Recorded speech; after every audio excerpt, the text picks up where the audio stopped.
Welcome to the Peaked podcast, where I talk about gender identity ideology and other bad ideas, women's rights, and free speech from a European point of view.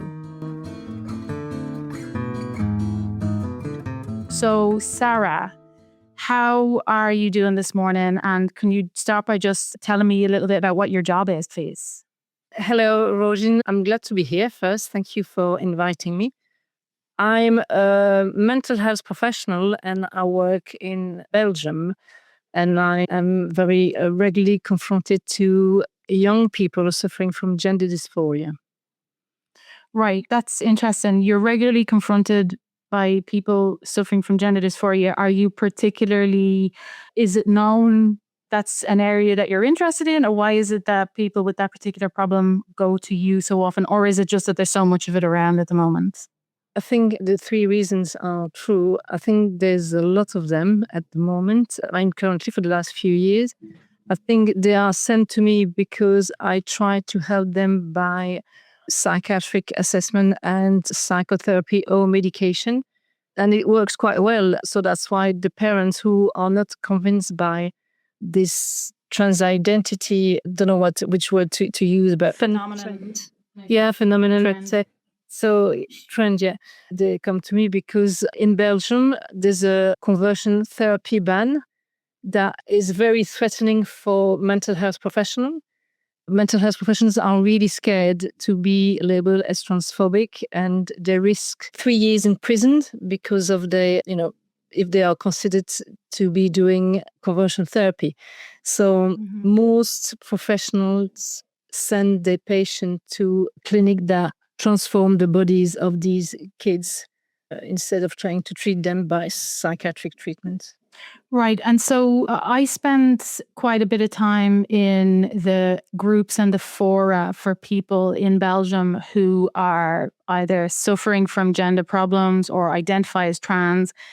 And I'm wondering, what is the journey of a mother or father who has a child who's having these kinds of issues and seeks help? Because all I see is affirmation. It's not really okay to be skeptical. Sometimes you'll see a mother come into the group and say, "Oh, I don't know how to feel about this." And she's quickly told how she's supposed to feel about this. So how would a skeptical parent... Am I right in thinking we're talking mostly about kids here, because you're a pedo in English sense, but a pedopsychiatre, a child mental health professional. So we're talking mostly about kids here. How does one find their way to you? Well, that is the problem. They find their way to me by seeing me talking at a conference. These parents are extremely distressed because they see the child wanting to mutilate their body. And usually the child is in a very bad mental state already. So they come to conferences and they hear me talking and they come and see me afterwards, say, "Can I send you my child?" And I usually say yes, and that's how it happens. I also have there's also some websites in Belgium that would help them to be directed to non-trans affirmative professionals. Right. So, because I hate the randomness of this, I hate the sort of unstructured Wild West of this phenomenon, whereby you might have a child who's having these problems and you type into Google "identité de genre Belgique" and it depends on what page opens up or what results are given to you. So either it's you giving a conference about the dangers of trans affirmation or the reality or the evidence base for transition, or they could end up on meetup group of parents of trans kids, and it could go either way. I absolutely hate that randomness. Do you get the impression that the parents who find their way to you were skeptical from the beginning, or do you think what do you think about who are the types of people who go one direction and who are the types of people who go another direction? Do you have any comment about patterns? Yeah. I think there are two kinds of parents who come to me. The parents who already know about the subject and feel terrible when they realize a child has been caught. And then you have those parents who are completely ignorant, who think, the LGBT trend is really good. It protects people who are different, blah, blah, blah. So they go online and they find answers. And I would say they make the decision whether they belong to one side or the other. And then they come to me. On the other side, the other parents, the ones who want to affirm their child, most of the time they are either already taken by this ideology or completely ignorant and want to do the right thing. And then they go to transaffirmative treatment. And so that just scares me because it's a little bit like the schools as well. You never know if, with the Everest situation, which I know that you've talked about in the past as well, which is this very gender identity heavy school, sex education, comprehensive sexuality education, it so heavily leans towards this crazy ideology. And it depends on the teacher you get or the provider you get, how their personal ideological position. And I know also I've heard of parents in Belgium who are very skeptical of trans affirmation and then send their children to the wrong kind of mental health professional who affirms them all the way. And that's kind of the worst thing that can happen, isn't it? Because these parents are really cheated by the system.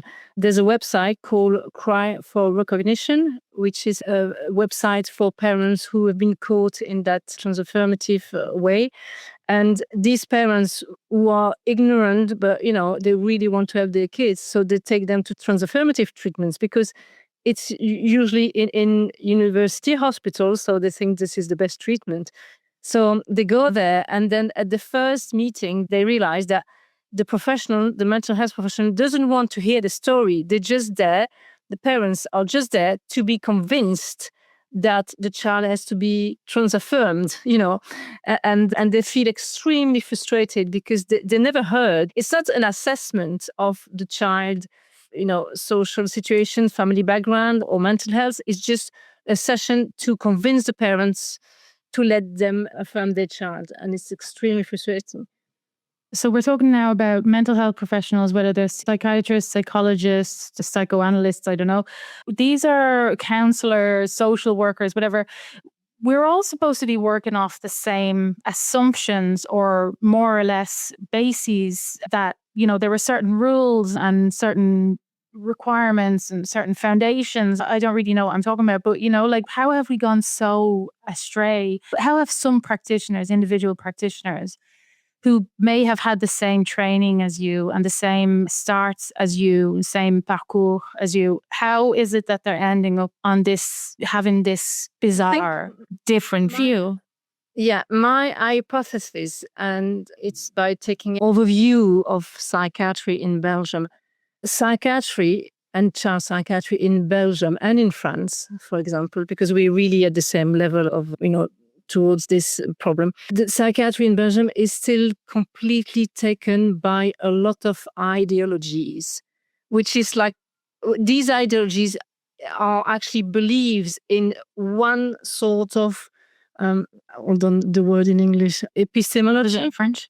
Epistemology. So it's medicine for the last 60, 70 years, has been relying on evidence-based, medicine. So stuff that have been proven scientifically. Everything that is used in medicine now should be proven scientifically. The problem is in Belgium and in France, we still completely blocked first by the anti-psychiatry current. I'm not sure how to say it. Mm-hmm. And this way of thinking of refusing doctors to be psychiatrists have opened the door to a lot of ideologies.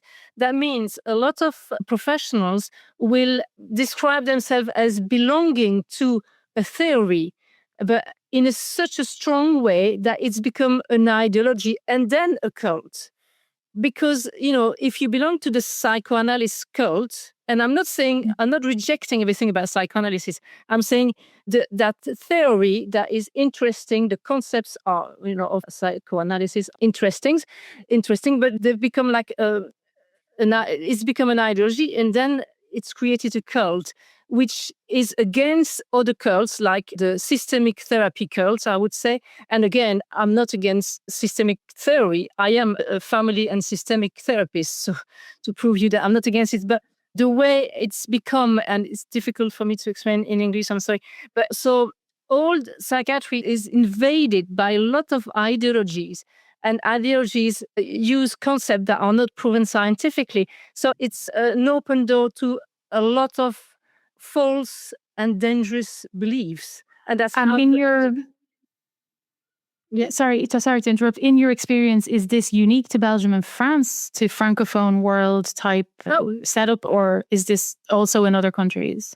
I think there's a risk in any countries, but the reason the English people, the British people eventually realized what they were doing is that next to that, ideology about trans-affirmative treatment, you had the doctors that were there with evidence-based medicine, and the psychiatrists in Belgium, in Britain, receive a training that's evidence-based. And so there was a protection that ended up protecting the kids. Yeah. Because there's something else. There's some real I can see that, yeah. psychiatry. But in Belgium and in France, it's not the case. It's only. But am I right? I do. Yeah. Sorry to keep talking over you. There's a slight delay. Am I right in thinking, though, that in Flanders it's slightly different, because Flanders would be a bit more British in that way? They'd be less prone to ideology and more evidence-based. I mean, that's maybe a racist thing almost to say, but is the problem the same all over Belgium, do you think? Because I think some of the pushback that does come, you're very rare among French-speaking Belgian pushback, my observation would be. Yes, it's because I've been trained in an English-speaking country, and my framework is completely different. So I assess things in a different way. Like psychiatrists in Belgium think, oh, you do some psychotherapy, and then you have two cults, the individual therapy and then the systemic therapy, family therapy, and then, oh, you give medication. So there's no other kind of assessment. And I think in the Flemish world, I was expecting to have that they would have a more down-to-earth reaction to that. But bizarrely, they haven't. That means psychiatry hasn't grown, hasn't developed as well as I would imagine. For example, so we, the French-speaking, are more into psychotherapy. And then I realized the Flemish were more into medication. And it's proven that the Flemish psychiatrists are prescribing far more medication than we do. So it's not much better, bizarrely. It's not evidence-based psychiatry. The psychiatrists still don't consider themselves as doctors, basically. And there's still, even the Flemish don't have the right framework to assess people. Right. So this topic is quite new to me, so I might ask very stupid questions. But so you have systemic theory, that's everyone's in a system, sort of, and you have to figure out where you are in the system. Is that sort of more or less? Yeah, that's the one. That's systemic therapy is extremely useful, especially in child psychiatry, because the child is extremely influenced by his family. So yes. Right, because when I talk to French friends, they talk about systems. It's all systems. And then there's psychoanalysis, which we've all heard some of the bizarre and wonderful things that have come out of psychoanalysis. But again, it's a useful tool for some things.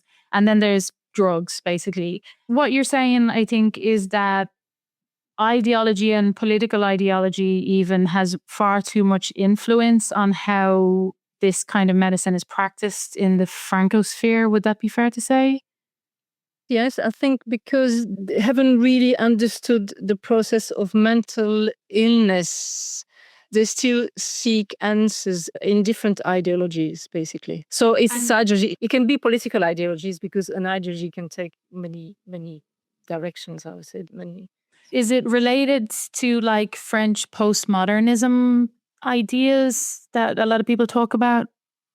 I think so. But then if you really look, I mean, obviously we are influenced by what happened before. The anti-psychiatry, way dates from the late 60s, Mai 68 and everything. And then it's still there. And so I think it's a descendant of what happened there. Yeah, because that was all about like who gets to decide that you're mentally ill. Maybe you're just like normal, and it's a power thing, claiming someone for including things like pedophilia. It's a power thing to label somebody in a way that excludes them or stigmatizes them. Okay.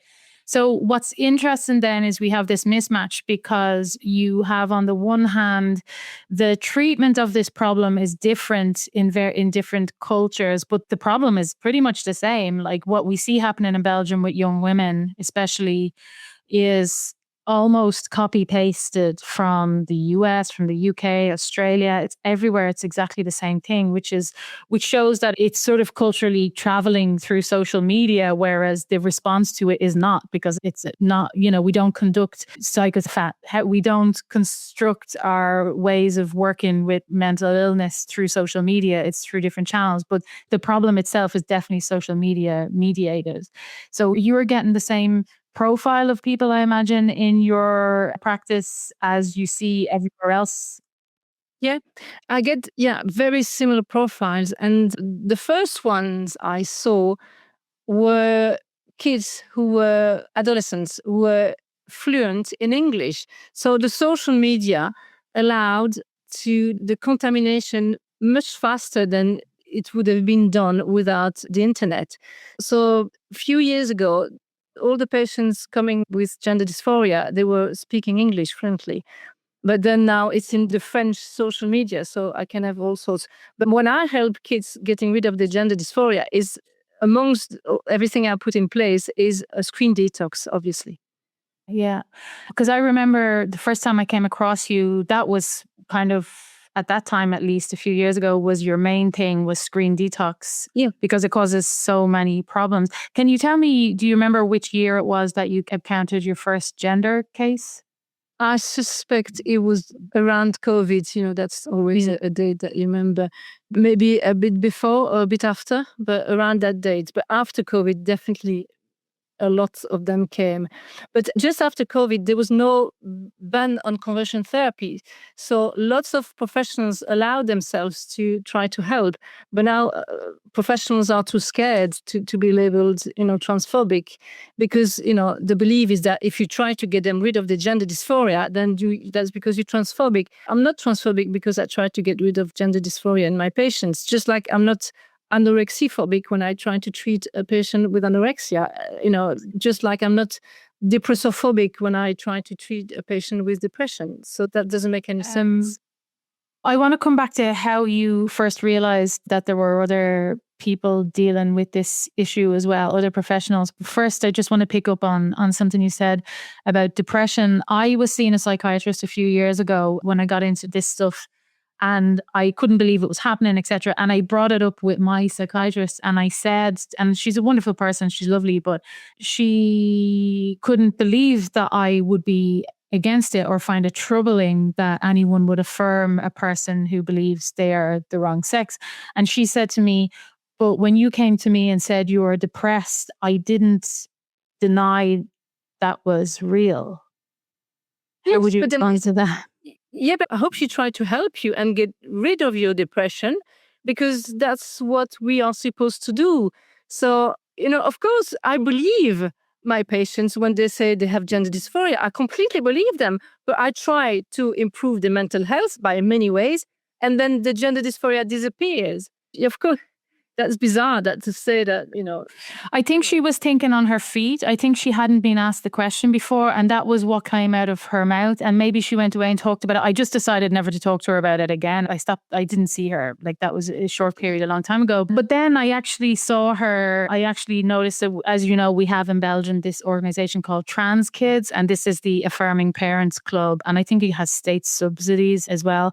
And they have this Trans Kids place around the corner from my house in Brussels. And I saw that she had showed up to one of the training courses on affirming kids, because I recognized her dress in one of the photos that they put just on the back of people's heads who were attending. And so I was like, oh my God. So even after that discussion she had with me, she went away and she obviously said to herself, yeah, I need to affirm this idea that's in this person's head.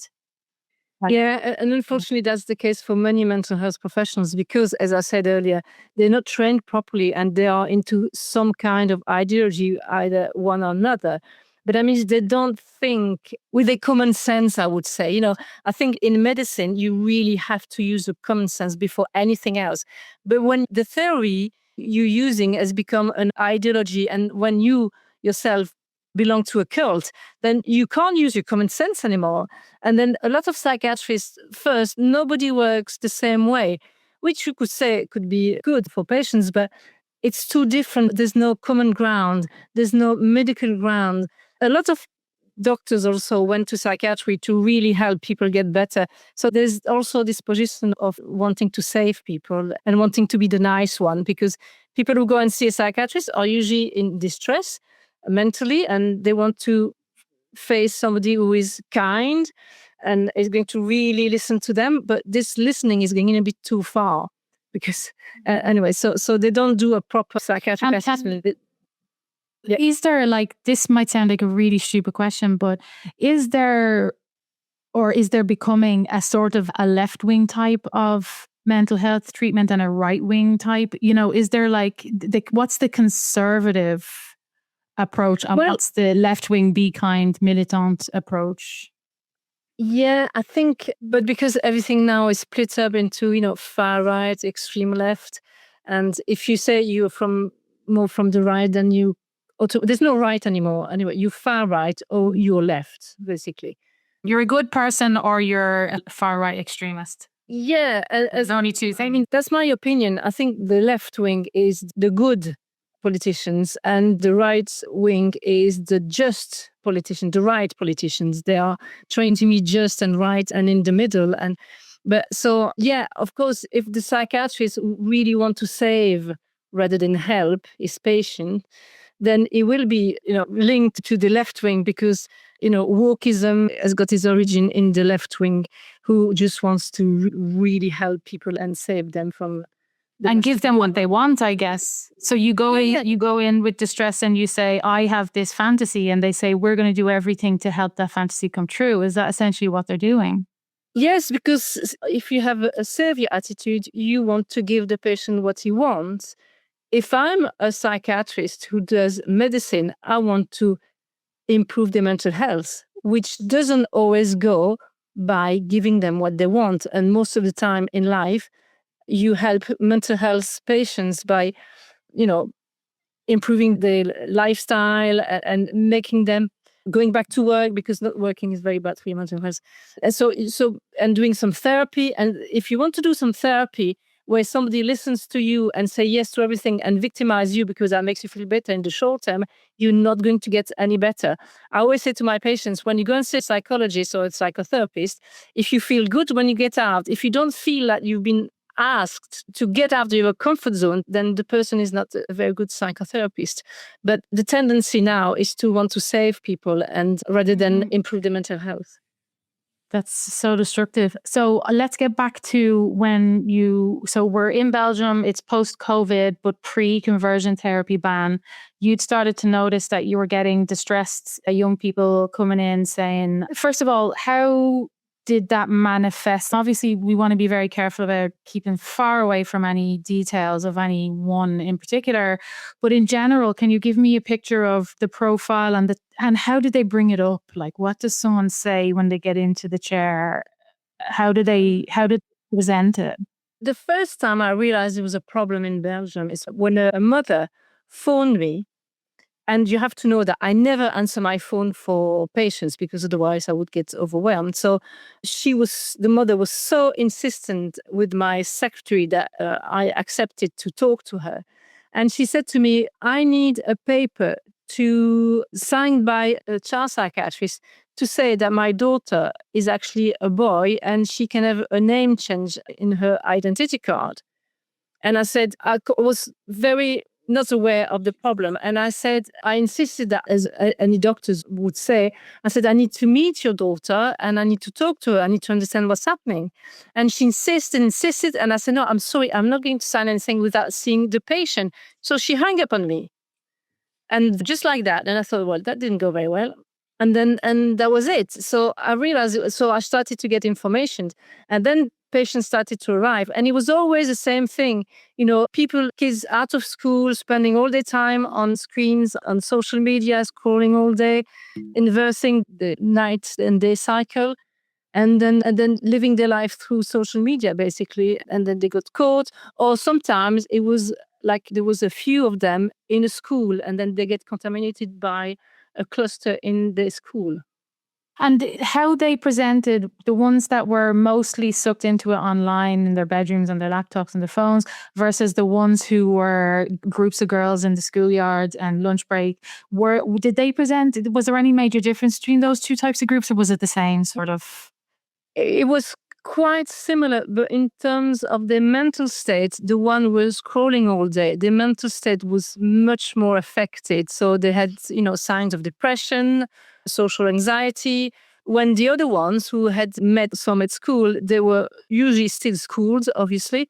They didn't have the social phobia, didn't have the depression. It was like an extreme teenage time, like you go through your teenage years, you go to a little crisis, and the crisis involved, being contaminated by gender dysphoria, because it's a time when you're looking to define yourself and you're trying to find out who you are, and then suddenly somebody tells, and you don't feel good, because we are in an era where teenagers really don't feel good for many reasons, not only internet, but also the parenting style of our time.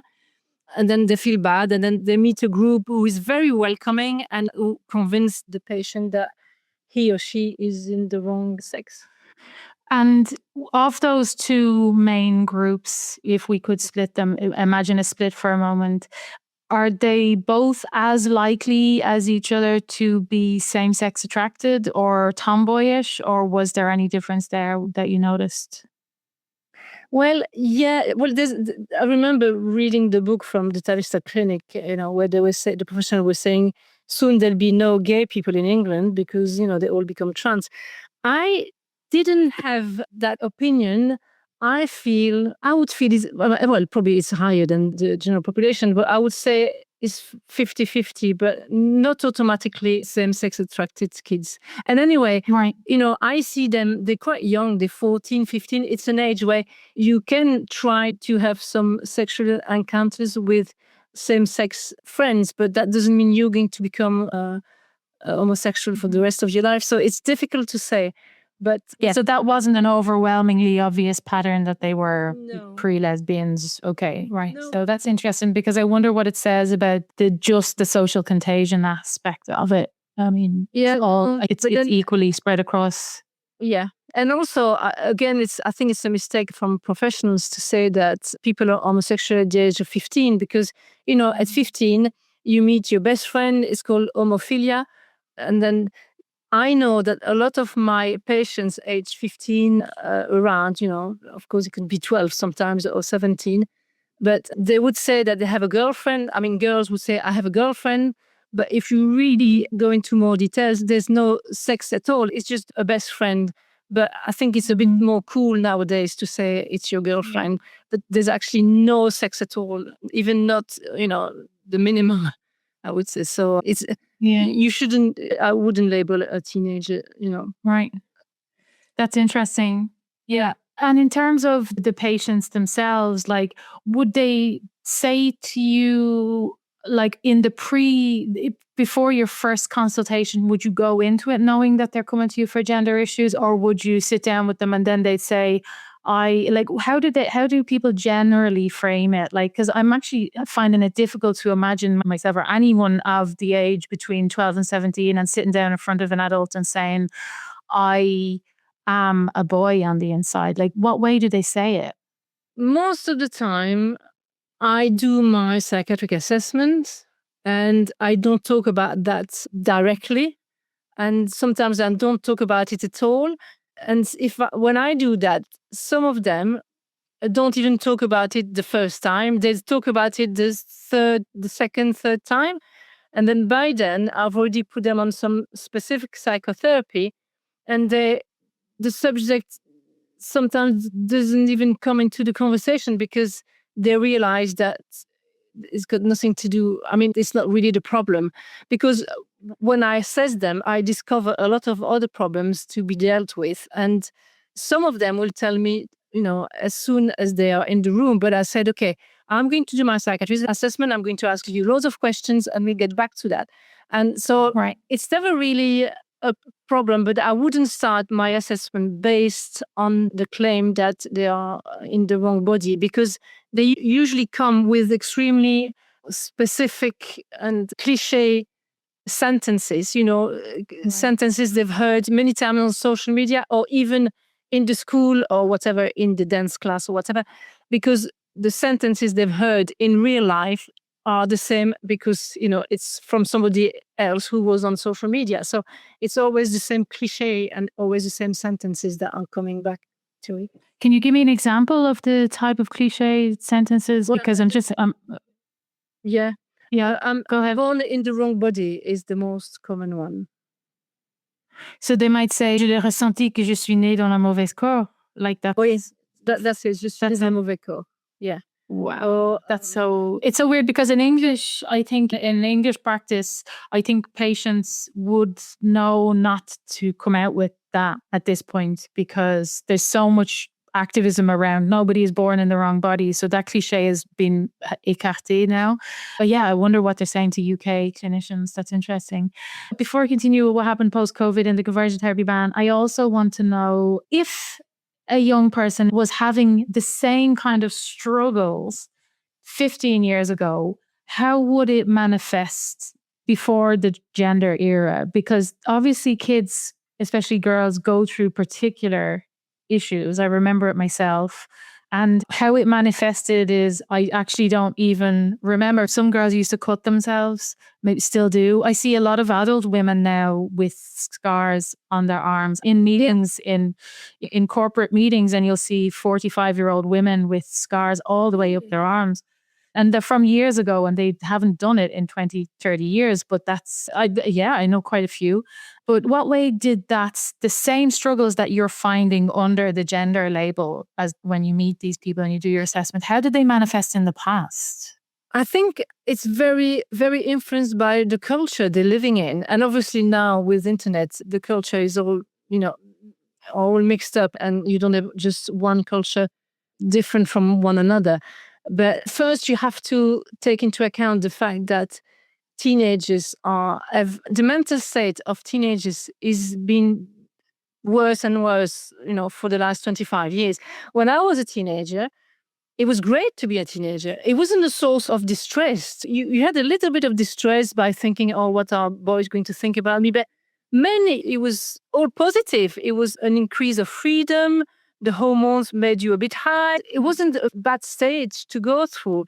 So, considering teenagers as difficult years has only been there, it's a belief that's been there for 15, 20 years. But I think really in my time, the point of your teenage years is to try to affirm who you really were. So you were trying to discover, what kind of adults am I going to be? And then some people went through a phase where they were trying things, like you had the punk period, that was my generation.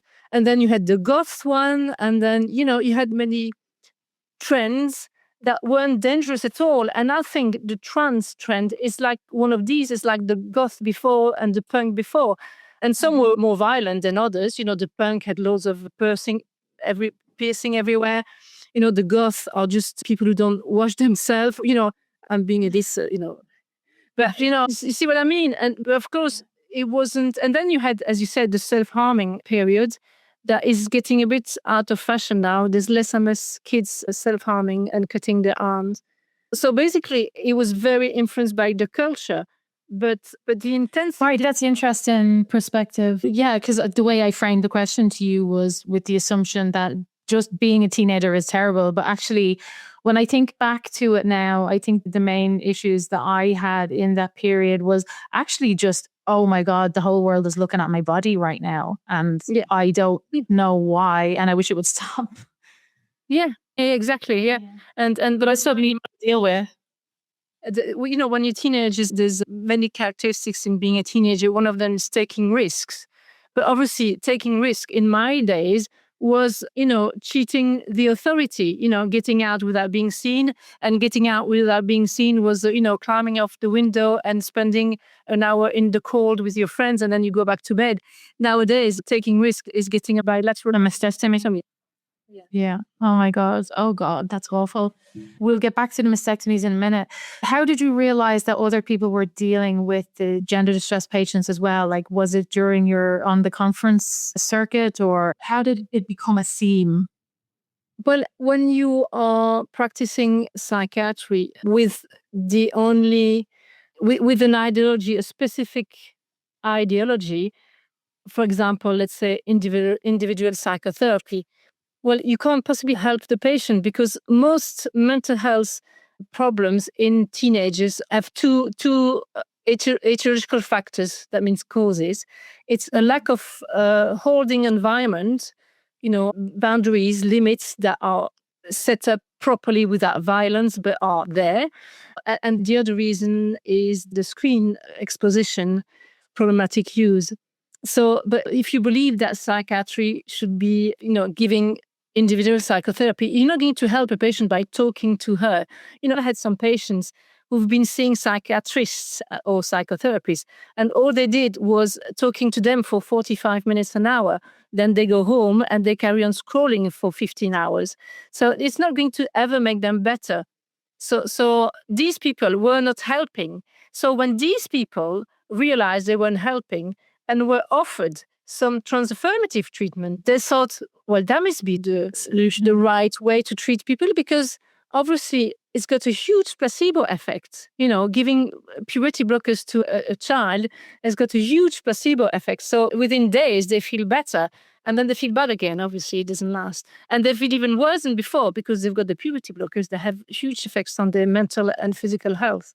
So very quickly realized that they weren't getting the right psychiatric treatment. And then the transactivists, before the ban, started to expand the contamination all around the society. So well-intentioned psychiatrists started to take notice of the transactivism. How did you figure that out? Because I remember years ago you telling me about a conference you had attended with one of these individuals from Trans Kids Belgium, and he was talking nonsense and you had to leave or something. I don't remember. But at some point, when did you realize that your field was contaminated with this ideology? Yeah, that was, I think that conference was a terrible conference. It was really painful to hear. And that was just after COVID. That must have been in 2021, something like that. But I realized that these professions that weren't able to help their kids, the patients, just by talking to them, because that's not what they need, they went to that conference. And then they just thought, oh gosh, that might be the answer, because they don't have any answer. So that's that. And then they get caught by the cult. Were you aware of the lobbying that was happening or the advocacy that was happening towards Envers, the Minister for Equalities or for Health, Van Quickenborn, is it? Or all those people who were involved in asking for a conversion therapy ban? Or did you become aware of it when it was too late? Oh no, I became aware much before, but there was the minister in charge of that ban that was a bit more cautious than the one who applied it and who made it pass. I think the conversion therapy ban was passed when the new minister came in place, and then she wanted to show how good she was, so she passed the ban. Was that Sarah Schlitz? So yeah, Sarah Schlitz was the one before, and then the one who passed it was Marie-Colline something, I can't remember her name. And she was so proud to be in charge of the trans people, whatever. I can't remember her title that she made. The ban was ready to be passed, but was never passed. But I was completely aware of that. And so what percentage, if you had to give a roundabout figure, what percentage of people in your field who knew about this thought it was a problem? What do you mean, the ban therapy? Yeah, the therapy ban, the proposed ban. How many people that you spoke to who would be affected by the ban thought that it was a good thing or a bad thing? Like, what was the general feeling? The general feeling was that it wasn't a good thing. But when at a conference, one of my colleagues wanted to have a list of professionals that were ready to help patients without affirming them, couldn't get a list because people were too scared to give their name as professionals who wouldn't affirm the patients because it was too dangerous. So basically, I haven't met any mental health professionals that thought it was a good thing. Ever. Wow. But most professionals don't want to get involved in that discussion because it's so scary. And this was even before the conversion therapy ban was in effect? That might have been just after. Actually, that was just after. So do you think that the fear about talking about this topic is only related to the potential legal repercussions? Or do you think that even before that, there was fear of talking about it for fear of being labeled right wing or whatever? Oh no, that was present before the ban. The ban made it worse, but there was because a lot of professions want to be seen as nice people. If you do psychotherapy, you want to help people who are suffering, blah blah. And also they were scared. First, they weren't understanding the subject properly because they haven't got the right analysis. But also, yeah, they were a bit, I'll have to say, cowards.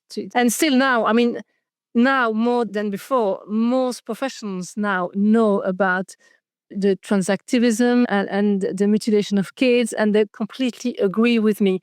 But believe me, you will never find anybody in Belgium who will speak out, ever.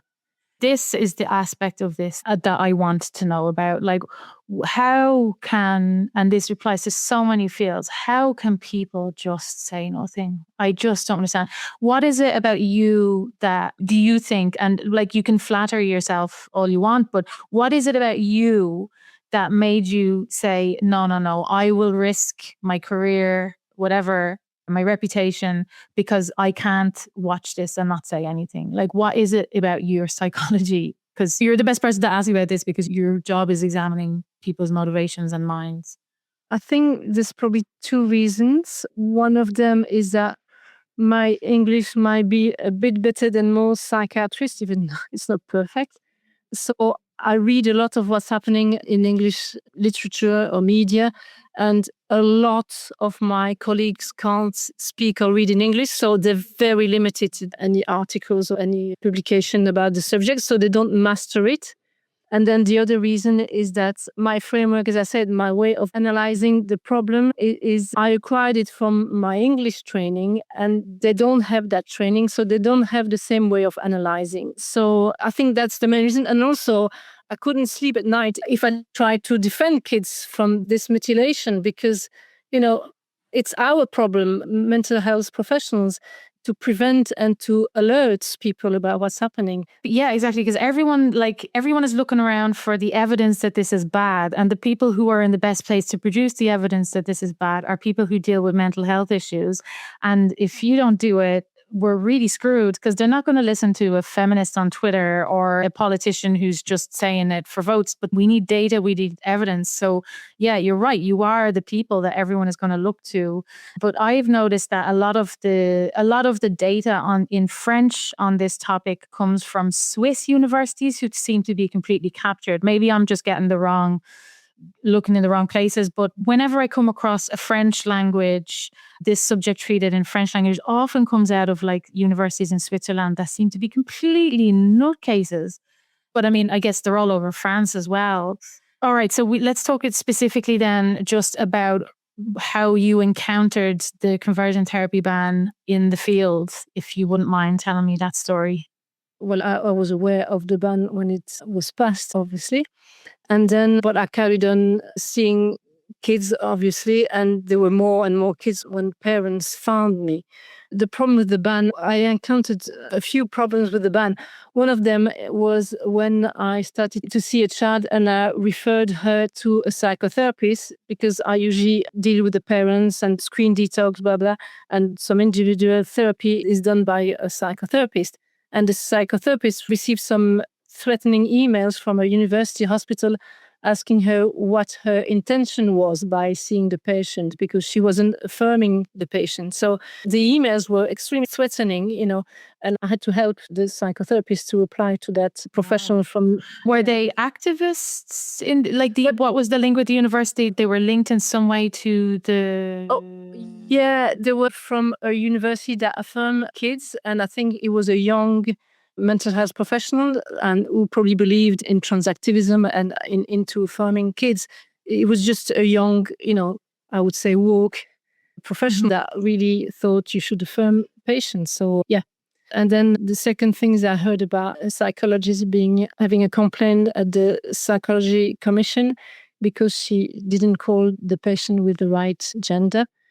because she didn't want to affirm the gender of the patient. And then also the fact that we couldn't possibly make a list of professionals to help children the right way. It's the main consequence of the ban. So you were trying to establish a list of of traditional exploratory therapists who could deal with these children in a not immediately affirming way, or who were critical. I don't know how to say this even. Just a list of normal mental health professionals, but people wouldn't agree to have their name on it. So that wasn't possible to do that. But in practice, what we have is this sort of informal, people can become aware of the names of non-affirming or normal psychotherapists, mental health professionals, if they just ask in the right places and ask around. So there's like this, there is a sort of a mini industry of good doctors who'll do their due diligence. You just have to ask around to try and find these doctors. It's not obvious. Yeah, but I think one of the consequences as well is that there are less and less of them because they are too scared.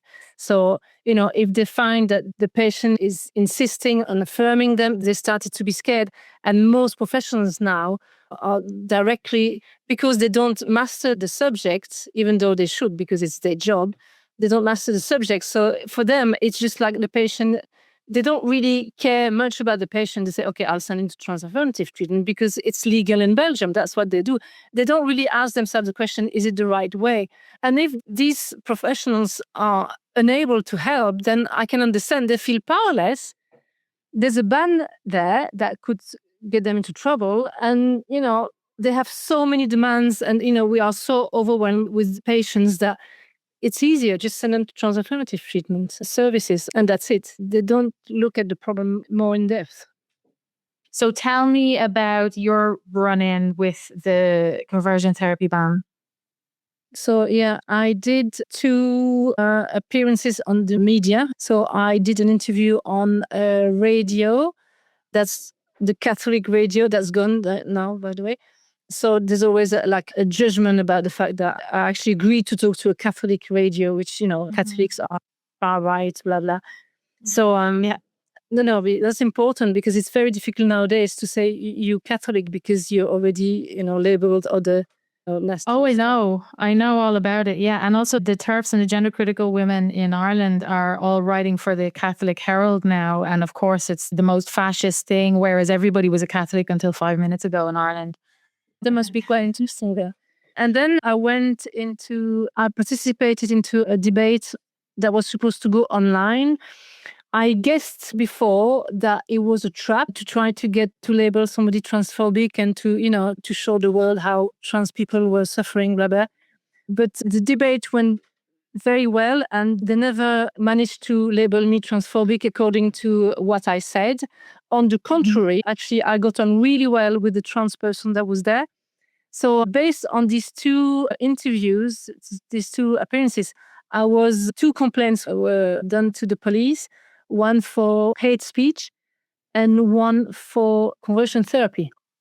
So that was 2 years ago, 2.5. And on the document sent by the police to me, they specified that I could get 3 years in prison. Yeah, and so I went. The funny thing is, I went to the police to get my deposition. I took my lawyer with me and her assistant. And at the end of my deposition, the police woman asked me, please, are you going to carry on your fight? Which I thought was quite amusing. Wow. Because she was supposed to stay very neutral, but she couldn't help it. So yeah, and since then I've been waiting for my sentence. So since then, you've been waiting for what? Who's doing what with your file now? Okay, now my file is being buried and a lot of file on the desk of the magistrate. So whenever he or she gets to read it, it's going to be classé sans suite. Yeah, classé sans suite is like discontinued with no charges or whatever. Yeah, no charges. How do you say that? Yeah. Mm-hmm. Or I'm going to go to court. Is there a possibility that you would end up in court? Well, since Belgium has been created 200 years ago, there's never been any political prisoner. So I hope we won't. I mean, I can't see myself going to prison for 3 years because I try to help kids not being mutilated. But that could happen. You never know. But that was the purpose of the law. So when this wonderful Be Kind Minister of Kindness, Everlasting Love and Kindness signed into law, when introduced this conversion therapy ban, the intention was that nobody in the professional health field would ever be able to deny a person's inner sex swap delusion. On pain and punishment. So if your file is being buried under and it's not brought to justice, then what's the point of the law? Yeah, but that's because the law in Belgium is not functioning very well. As you know, you might have heard on the radio. It's noted, yeah. They're not looked after very well. They are overwhelmed and with all sorts of complaints. So I don't think I'm a real threat to society. So I'm not sure I'll be, a very important case to deal with urgently. Right, but the possibility is still there. If we got a very left-wing government in the future, and the pressure could be put. Yeah, as my lawyer said, if it's a woke judge who take the file and read it through, then I'm in trouble. If it's a judge with common sense and intelligence, then it will be, without any follow-up. That's very, very scary. Okay, I have taken an hour of your time. I think I have one last question. And I think about this a lot. And I wonder if you have as well. A therapist who affirms a person who is having very bad struggles is just as and that person is same-sex attracted, and says, yes, I affirm that you are what you say you are in the wrong body. That therapist is, according to my reading of these laws, just as susceptible to being accused of converting on the basis of sexual orientation. Yep. Or is this something that you've thought about and talked about? Well, I wrote an article in which I try to explain that the conversion therapists are actually the ones who affirm the patients, because they're trying to change their sex and their sexual orientation. So they are the ones who affirm the patient. They are the ones who do conversion therapy.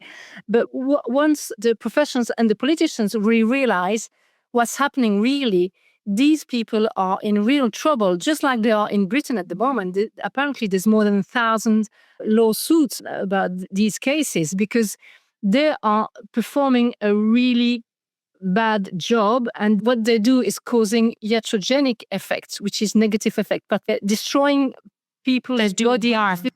Yeah, they're harming the patients. And one day, people will understand. And these people who are just influenced by an ideology are going to be in a lot of trouble.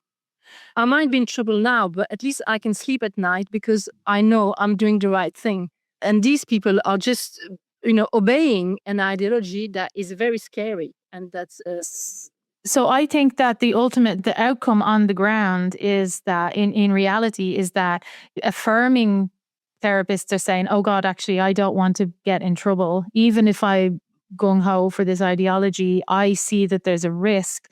The other side, people who think like you see there's a risk. There's a very obvious risk that's targeting you in particular, but the other side could be affected by it. And the ultimate outcome is that young people with these problems aren't being seen by anybody. And I think that penny is going to drop. I don't know if you know that idiom. Yeah. The penny's going to drop for everyone on the affirming side that, oh, I don't want to get in trouble. And I just want to compare it with a case in Belgium a few years ago that was also driven largely by ideology and also involved punishing doctors for making the wrong call, according to the judge. So do you know about the case of this girl who calls herself Intersex, and the Reine Astrid Uderf hospital she sued them. She brought them to court because they performed a surgery on her. Yeah, I heard about it. And she said that I wasn't properly informed. Now, when you look at the details of the case, the doctors said to her, these are your options. According to her, they told her we can do this or we can do this or we can do this. And they gave her some options. And she feels like she wasn't informed properly, and she feels like she was also pushed to do the surgery. There was pressure put on her to do the surgery, and she won. And I think that case is largely ideological because, first of all, there's no such thing as intersex. But second of all, it was a very woke sort of and a strategic court case that was brought because people were looking for an intersex case to prosecute. Those doctors were punished. Those doctors were found. I know. Yeah. And that's terrible. That's terrible. But so that just shows that these things are happening. Doctors are being punished for ideological reasons, I think. And I think that case sort of shows that, that case scares me, honestly, because it's possible that the doctors, but I mean, it just shows to what extent the judgment of the doctors are put on trial. Yes. But then the main problem in that case is that it's the power given to the child. I mean, the doctors did the right thing. They looked at her genetics, and then they looked at the pathology that made her sexual organs not clear. And then they could have suffered from complications. But then she was taken by the ideology and given the power, a power that wasn't supposed to be hers. She basically used that change, that operation, that surgical operation. I want to say to feel important, but how can I say it? Again, the problem in this situation is the feeling, le ressenti. I'm not sure how you say that in English. The ressenti of the patient took over common sense and medical evidence. You know what I mean? Yeah. When she reached teenage years, she felt bad because now teenage kids feel bad because they're not raised properly, and we live in a society that makes them feel bad, basically. That is not a holding environment. And then she was given an authority that she shouldn't have. Yeah. And I noticed that in that case, it was reported this was very clearly a girl who had an issue with her vagina, a partial vagina missing because of her genetic rare disease that she had. And the RTBF, which is the state broadcaster of Belgium, called her neither a boy nor a girl. Yeah, exactly. So that means her feelings, her ressenti, takes over everything else. And then another point in that case is that, they punished the doctors because she wasn't able to give an informed consent. That was one of the points. But when they give puberty blockers and when they do mastectomy in mentally ill young people, the problem of the informed consent is not taken into account. Yeah. These kids cannot give an informed consent, but that's fine because it's trans-affirmative treatment. So just asking them is enough. But then in that case, just asking them was supposedly not enough, which doesn't make any sense. It's one of the huge sort of car crashes at the intersectional carrefour is like, the intersex argument that a child can't choose versus the trans argument, which is apparently part of the same collab, the same grouping of ideological campaigners, advocacy groups, is that the child always knows intimately who they are and can choose whatever they want from whatever age. Yeah. It's a big contradiction in there. And I did notice that the Belgian NGO, Genre Pluriel, that supported that girl in that case, they weren't very enthusiastic about her arguments about having been mutilated beyond repair by having a vaginoplasty, because that's actually what they're campaigning for, is vaginoplasties from 16 or, it was a big mess, that one. Anyway, that's what I wanted to just establish there right at the end, that Belgium is completely ideologically captured. Can you tell me what you're going to do in the future? This will come out when you're already left the country. Can I just have your last words on how this situation has affected your decision to leave? Well, to be fair, it was both. My decisions to leave was basically the way Europe and more specifically Belgium were handled by politicians. It's become a dictature and nobody realizes it. And I'm so in contradiction with all the ideologies that are contaminating our way of thinking that I just find it's just impossible to stay. And also, obviously, for financial reasons, because when I understood that to be financially viable in Belgium, you have to cheat. I don't agree with that. I do not want to have to cheat to have a comfortable financial situation. I've studied enough. My husband have studied enough. We should be allowed to live in a comfortable way without having to cheat. It's not normal. It's true that Belgium is like at every level is kind of being poisoned by very extremist leftist ideas. And it's unfortunate that you have to escape that. I have to say, I've been thinking about doing the same thing myself. It's a great loss, though, to this country because, so I wonder, are you planning on still keeping an eye on the situation with trans healthcare? I think I'll be even more comfortable.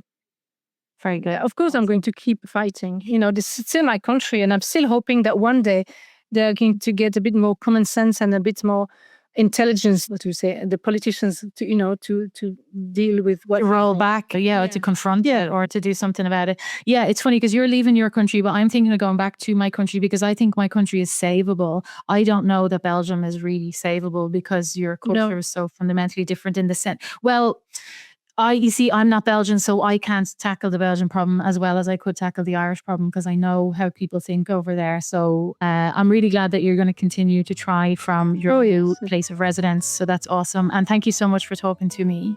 And best of luck on continuation. Okay, thank you. All right, cool. We're done.